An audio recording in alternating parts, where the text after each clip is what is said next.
What's going on, guys? I am in Eau Claire, Wisconsin, and in this building is Wisconsin's biggest exotic pet expo, put on by none other than Emily and Ed at Snake Discovery. So in this bonus video, I'm going to take you guys on a tour, and I'm going to show you some of the coolest reptiles that are found here, and some other really cool surprises that are found here again at Wisconsin's largest exotic pet expo. I'm Dave Kaufman, and these are my Reptile Adventures.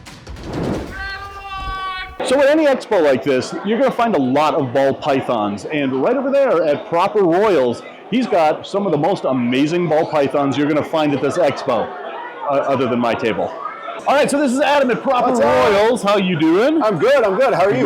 Good to see you again. Yeah. You've got some really amazing ball pythons here. Thank you. I mean, you gotta love just the bananas. You gotta love leopard banana pinstripes. Yeah. You gotta love black pastel cardinos. But then you got the cinnamon lavender over here, which is just awesome. You know, at the end of the day, like decor, like eye-catching, you know, they got to be different. People are going to want them. They want something that stands out. Not everybody's going to be a future breeder, you know? Right. And something like this will keep its color. And honestly, this has been kind of the star of the show. I'm surprised nobody's picked it up yet. How much do you have it at? You have it at $475 and nobody's picked that up. Yeah, it's a little bit of a pet show that we're at. That is true. Which is great, too. I mean, that's important to the industry. And honestly, a lot of stuff that other people would wholesale has been selling really well at retail. Right. So these shows have a place too. Absolutely they do. God, look at that. I mean, just you have different variations of oranges and yellows coming out on a white background. That is one good looking gene combo right there. And then now you also work with a lot of banana stuff over here. I do. And you have not only a banana calico. Calico is one of my favorite genes, but you got a super banana calico right here. It is, and this one threw me for a loop because it's the only super banana that I've ever produced that has gotten spots. So I started questioning myself, and then asking all my buddies, and they're like, no, it's got that creamy kind of almost pasty color that doesn't appear in regular bananas. Absolutely. But it is the first I've seen with the spots, and I love bananas, but I like getting genes like Enchi in them, like a lot of the others that I have. Yeah, I do a lot of Enchi bananas. Yeah, just to avoid the spots. So, but this one's pretty cool, and it's got that calico in it. Yeah, and look at that cream color coming out. Now, most of that is the calico, these white sides here.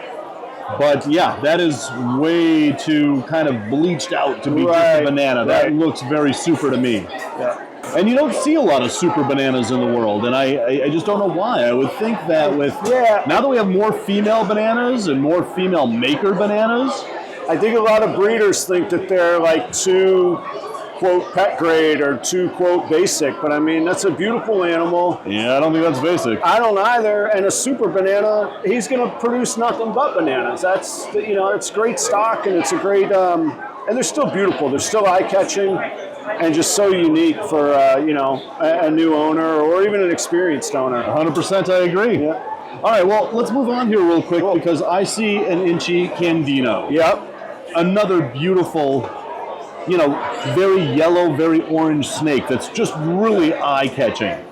Yeah. There's a reason why they call these eye candies. That's right. I like that, actually. Yeah, the Enchi does really well. It heightens the pinks and those peaches even more than a typical Candino.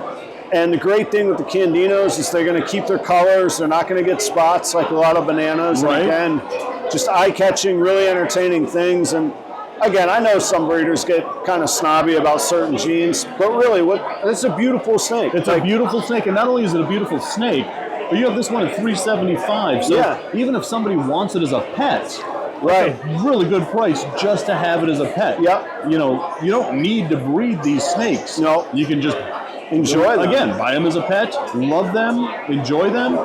And I think that's where we're getting at in the ball python world now is I think opened up to a lot of other people. I think so, and I think the core of our industry is always still going to be the pet base that evolves and grows from it, you know? So this is attainable, like you say, and it's so different than a normal. It's so different than any other ball python that they might see. So I'm loving these. Yeah, these are absolutely amazing.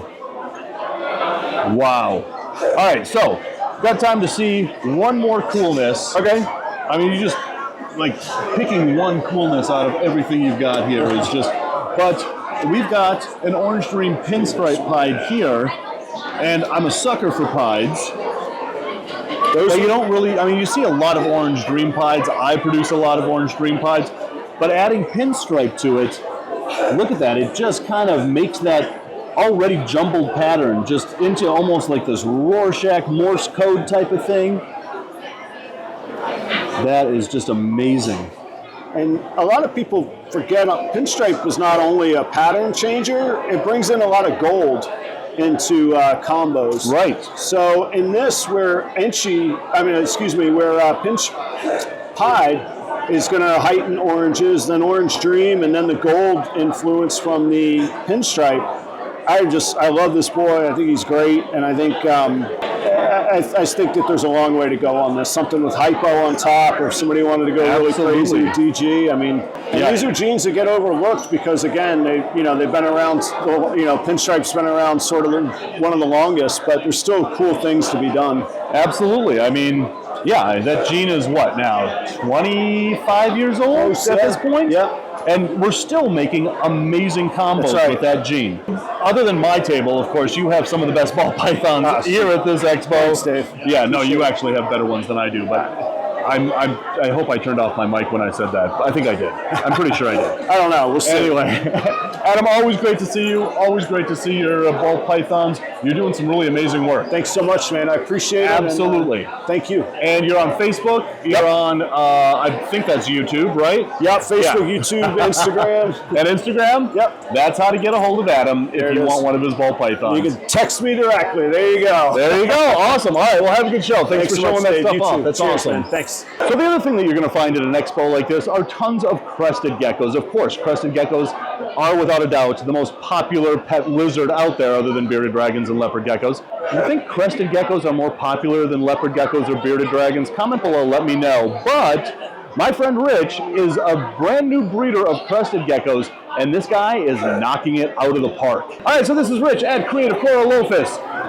We've known each other for a while. 4 or 5 years. Right, this is the first time I think I've got you on the channel here.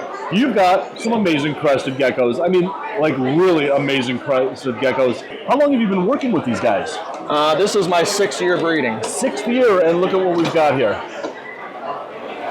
So this is a $2,000 gecko that just sold here today? Today at the show. Wow. This is 2nd generation red super Dalmatian in my project. This is a red base. They say red is recessive, so technically this is a recessive trait animal. It's also got the spotting, which is the Dalmatian trait. Right. This would be classified as a super just because of the number of spots. And it's also got the raised scales, which are the white portholes. And this is a male. And you just sold them for $2,000 here at the show. Yep. That's a good day. And I sold this along with a female here for $1,500 that the breeder's gonna pair. Let's take a look at this one. But there's the female and there's the male. That's gonna be a really good pairing. And it's a local breeder. I will end up buying a lot of the babies back. Sure. This was a pair I was gonna do next year anyway. But it's gonna go to somebody that's gonna work with it, and I'm excited to see what it produces. So what do you think is going to come from this pair? Me pairing these, what I'm looking for is something the lighter base color with greater spot coverage and a cleaner, almost no pattern. That would be my goal. But either way, you're going to end up with babies that are covered in spots. They're going to be really nice animals. So those aren't the only 2 cool crested geckos that you have here. There are some like this guy. I mean, look at the spots on this guy. So this is another. These are fired down. This gets as red as some of the other ones, but look at that spot coverage. Yeah, but I don't know. Dalmatians are one of those genes and crested geckos that I don't know anybody that doesn't like them. Right. Right. I mean, I have a variety, but the red Dalmatian project, that's my thing.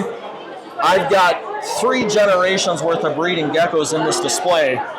And they just get better with each generation. And again, for working on this for 3 years, that is some amazing stuff. Now, let's move on to some of the darker stuff that you have over here. A lot of people call these charcoals. Right. But really what they are is just a black phantom. And this gets significantly darker fired up. The other direction I'm going to take the project is it's going to be this, but with spots. I was just going to say, are you going to do this with Dalmatian? Yep, I got an army of these that have spots on them that will be breeding next year. Oh, nice. Wow, these are just some amazing crested geckos. And you got all these babies over here. And after 3 years, you're kicking ass, dude.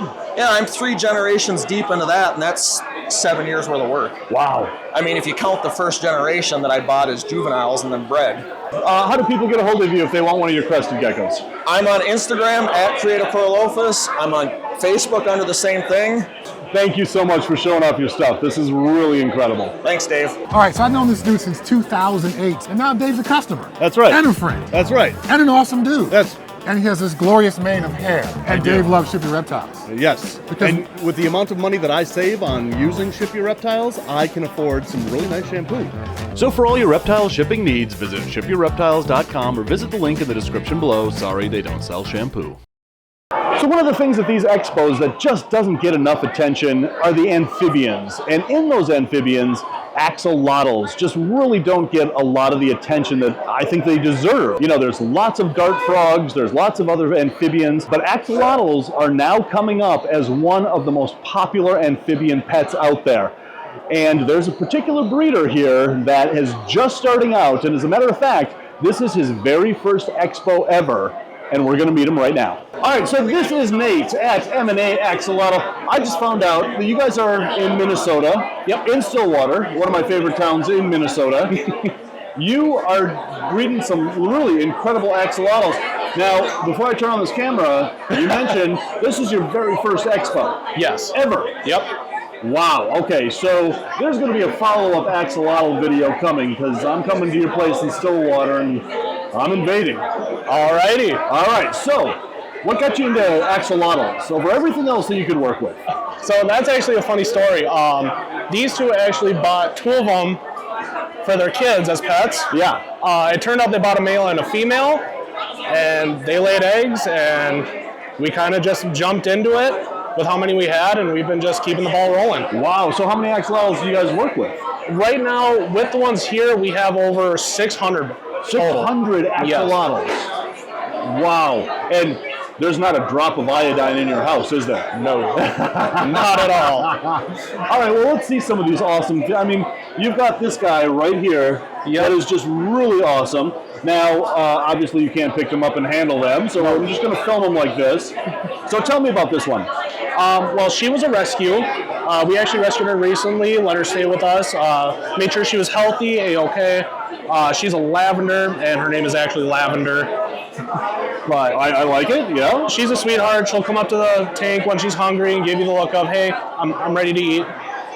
Wow. And so for those who really don't know that much about axolotls, how many morphs of axolotls are there? Oh, I can't even think off the top of my head how many there are. There's just tons. Yes. All right, we'll just go with that. That'll be our official statement. There's just tons of them. Yep. Okay, good. All right, so moving on, we've got this leucistic right here. With leucistic, it's usually, plain white. We have leucistic Texas rat snakes, things like that are plain white. The yellow really shows up in these guys. The gills retain their pink coloration. Yep, and these guys are actually very special because with a black light, they show a very beautiful coloration. Oh, look at that. That is amazing. And this guy as well does the same thing. His is a little brighter. And most of the time with these, it's mainly just little spotted areas of it. Right. But with these guys, they glow completely down the body.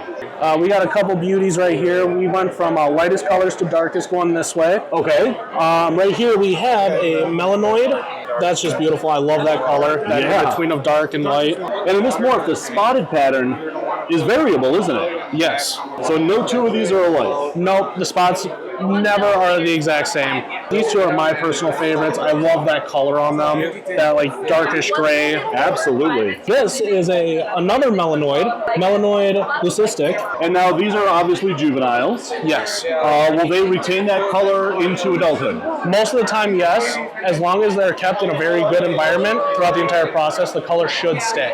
Gotcha. Okay. Well, for a brand new company, And this is your first expo? Yep. How you doing? I mean, are you... We're doing really good. It's nice to see everybody's reaction to these little guys. Everybody usually freaks out when they see them. They're like, oh my gosh, axolotls. And we love that reaction because of how much we love them. Absolutely. I mean, look at this. Your table is like the most crowded table here at this expo at this moment right now. My table is over there, completely devoid of any human life. Oh no! But no, no, I did pretty good at this expo. But man, this is amazing. So yes, one of these days I'll give you a call. All right. Head down to Stillwater. We'll do a whole axolotl episode. All righty. All right, sounds good. Well, thanks for your time, man. These are awesome. Thank you. So guys, comment below if you would like to see an entire axolotl episode coming up on this channel. They just really don't get the love that I think that they really deserve. So comment below if you'd like to see that axolotl episode. So guys, if you live in Minnesota, Wisconsin, Illinois, anywhere in the surrounding area, you've got to come here to Eau Claire to check out one of Ed and Emily's expos. There is so much going on in there and so much to see. So guys, keep in mind that every other Tuesday, there's going to be bonus videos just like this. So do hit that subscribe button. When you do, hit that little bell so you never miss an upload. And until the next reptile adventure, love the planet, feed your reptile obsession, and rattle on.